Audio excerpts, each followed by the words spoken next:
Crónicas de espanto. Bienvenidos a la Casa del Terror. Ya lo saben, cada domingo un relato escalofriante. Y los invito a que los jueves escuchen Terror en Pantalla. Comenzamos.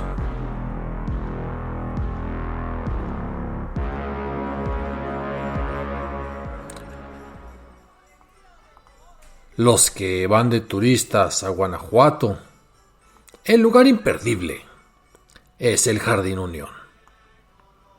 Todo mundo se concentra ahí para convivir, para mirar a los demás, comprarse un buen elote, echar relajo, mirar a los cómicos o payasos que se ponen en el Teatro Juárez. Allí comienzan las callejoneadas que por la noche, y rodeados de estudiantes vestidos a la usanza virreinal, inician un recorrido por escaleras, subidas, rampas, bajadas, callejones, pasajes. La magia que tiene la ciudad. Sin embargo, esa magia también viene acompañada de ciertas leyendas.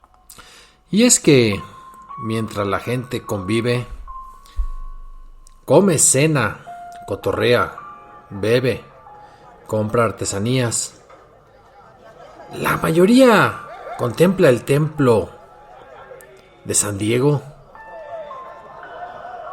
y no se da cuenta de que ese lugar es el epicentro de una tragedia que algunos años acompañó a la ciudad y que dio origen a leyendas que ahora justifican las creencias de muchos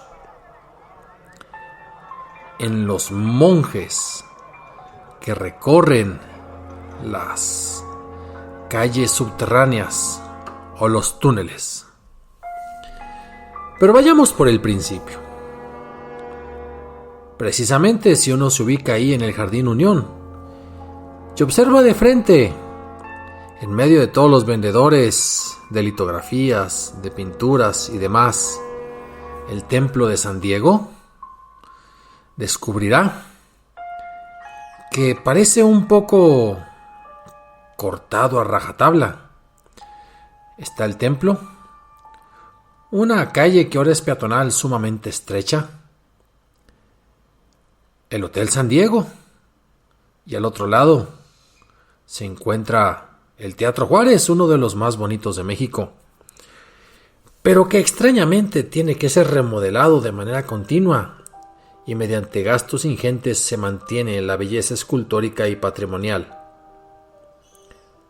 Muchos dicen que eso tiene una explicación, y es que la primera congregación religiosa que decidió asentarse ahí, en Guanajuato, cuando era apenas un real de minas, y los mineros y los dueños de aquellos túneles fatídicos, pues no querían irse a vivir a otro lado, sino que en esa cañada se asentaron, con los riesgos que las tormentas y los ventarrones provocarían en cuestión de inundaciones y derrumbes. Así fue. Los derrumbes eran cosa de todos los meses, todos los años, con gente que moría. En las minas, también en las casas, que ahora se ven de forma pintoresca, adosadas a la Gran Cañada, que es el centro de Guanajuato. Pero regresemos al caso de los monjes franciscanos. Y entonces, resulta que por el año de 1663 llegaron los franciscanos descalzos y tomaron el núcleo, el corazón de la ciudad, como el mejor lugar para establecer su lugar de oración, de servicio a los demás. Y lo hicieron efectivamente. Establecieron el primero de los conventos que existiría en el Real de Minas de Guanajuato. Y era el monasterio de San Pedro de Alcántara. A ese monasterio se le construyeron 5 capillas. A esas 5 capillas se les asignaron nombres de los distintos santos franciscanos. Y donde ahora hay relajo, es algarabía, es fiesta, es gastronomía, antes era el corazón espiritual de la ciudad. Pero también era, como lo he dicho anteriormente, el epicentro de las desgracias.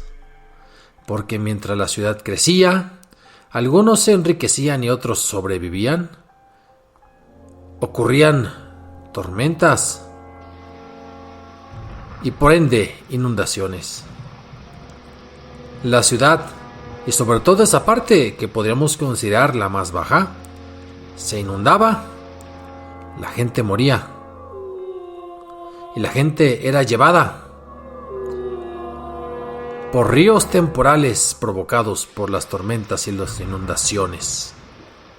Así es que pasaban los años y el crecimiento de la ciudad estaba un tanto opacado por esas almas que morían por una ubicación caprichosa de la ciudad y las viviendas. Los monjes también sufrían con eso y buscaron la solución. Al punto de que aproximadamente 100 años después de la fundación y la construcción del convento, hicieron sus muros más altos y quizás desocuparon la parte baja del convento. Y aquí los tenemos construyendo, derrumbando y creando monjes y albañiles, legos, laicos, religiosos, para darle un poco más de altura y con eso evitar las inundaciones. Deben de saber ustedes que las calles subterráneas de Guanajuato, los túneles, quizás en un principio realmente fueron una especie de canales subterráneos para que el agua corriera, que la gente sobreviviera y las casas no se inundaran. Pero corrió el tiempo y el convento se mantenía. Se fueron creando algunas otras cosas, sí, el Jardín Unión, sí, la Basílica más adelante, otros lugares en otras partes de la ciudad, y parecía que también la ley de Dios era la ley de los hombres. Pero vino la guerra de reforma, vino la separación entre iglesia y Estado, y vino el oportunismo que a la hora de expropiar, de confiscar los bienes de la iglesia, que si bien eran muchísimos, no se utilizaron de manera oportuna para disminuir la desigualdad del país, sino que hubo un montón de políticos y sus allegados oportunistas que compraron a precio de ganga lo que el gobierno, digámoslo así, confiscó a la iglesia. Entonces, se confiscó también el templo. Los monjes ya no pudieron vivir ahí. Y algunas personas particulares dijeron, bueno, derrumbemos el convento. Pero es muy grande. No importa, hagamos negocio. Y la gente se reunió, y los trabajadores también. Vamos a dejar solamente una capilla. Las demás, vamos a tumbarlas. Y ahí están, dando martillazos y martillazos, derrumbando las paredes, hechas de piedra. Pero la gente también decía, ¿no estaremos incurriendo en algún pecado? Los monjes se alojaron durante centurias en este lugar. No importa, tú sigue. Y seguían derrumbando y seguían destruyendo. Y de las capillas laterales a la que ahora vemos que es el templo de San Diego, descubrían que había monjes enterrados, que había criptas en el piso. Disculpe, señora Encarnación, ¿no pasa nada? ¿Seguimos derrumbando? Ustedes sigan derrumbando. Pero las desgracias sucedieron una tras otra. En una de esas capillas, sin avisar, la cúpula se derrumbó y cayeron, murieron 6 albañiles. Se escuchó el crepitar de las maderas, se escuchó el quejido de aquellos pobres hombres, y la gente decía, no, esa construcción está maldita. Pero la ambición de Encarnación Serrano continuaba, y siguieron los albañiles destruyendo el convento, profanando aquellas criptas, quitando espacios donde antes había imágenes sagradas y también había espacios para la Eucaristía. Y en otro lado, en una tormenta, se cayeron los andamios y ocurrió prácticamente lo mismo. Otros 3 albañiles murieron. Los clavos parecían dirigidos hacia el corazón, las piernas, el abdomen de aquellos albañiles. Y la gente decía, no podemos seguir con esto.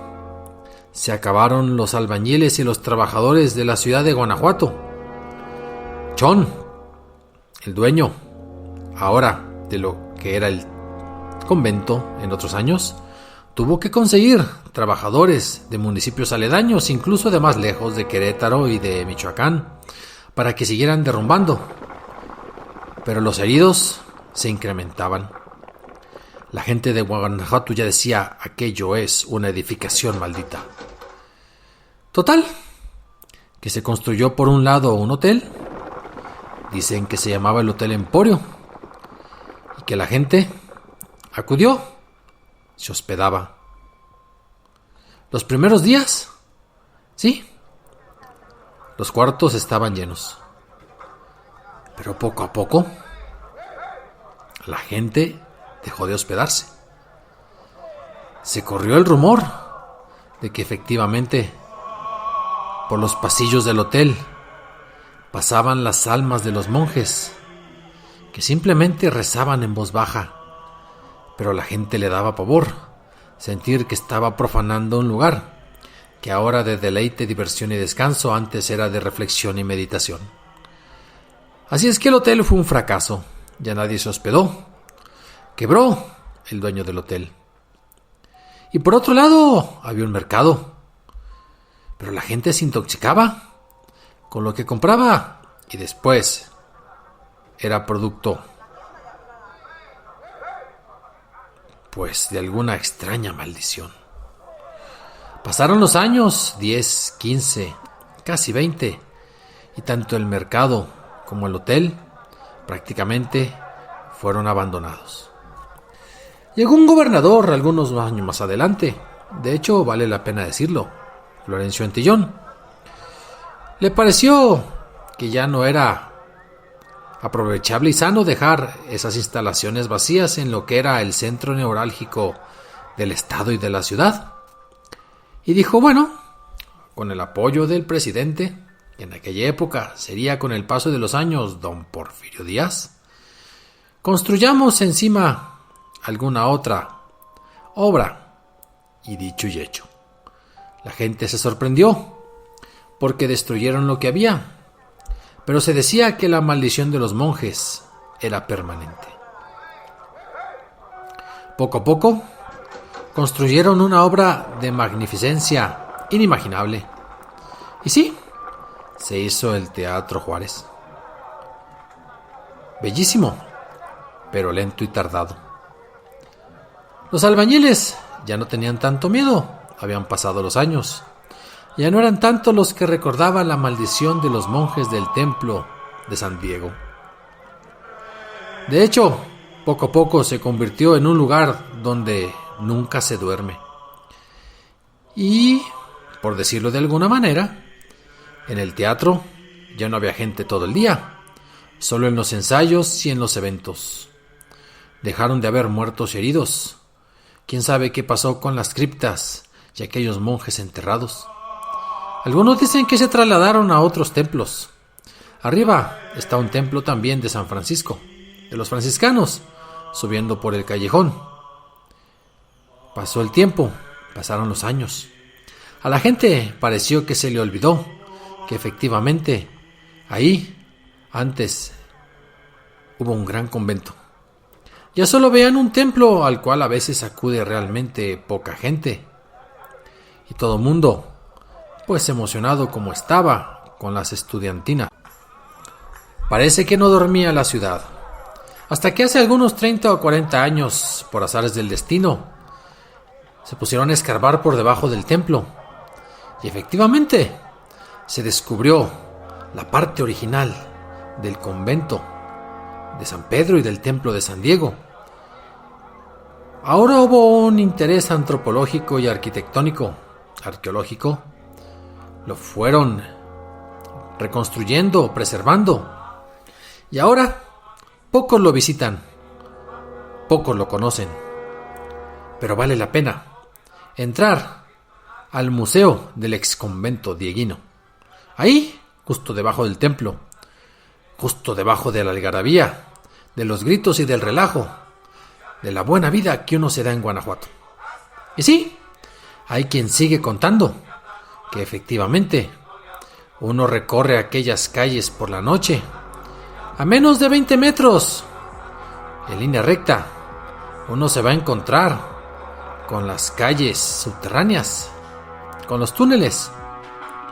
Y dicen que a eso de las 2 o las 3 de la madrugada, cuando casi ningún coche circula y cuando alguno que otro trasnochado quiere ir a su casa, más que preocuparle que se le acerque algún malhora a algún asaltante, si voltea para atrás, podrá observar el espíritu y el ánima de alguno de esos monjes que hace cientos de años recorrían esa parte original del convento. Ya saben, escriban, apunten, opinen, asienten, disientan, cooperen. Crónicas de Espanto 0@gmail.com. Cada domingo un relato de misterio, terror, espanto. Y acompáñenme cada jueves en el otro podcast que se llama Terror en Pantalla. Así es, tengan miedo toda la semana. A pesar de eso, que tengan bonita vida.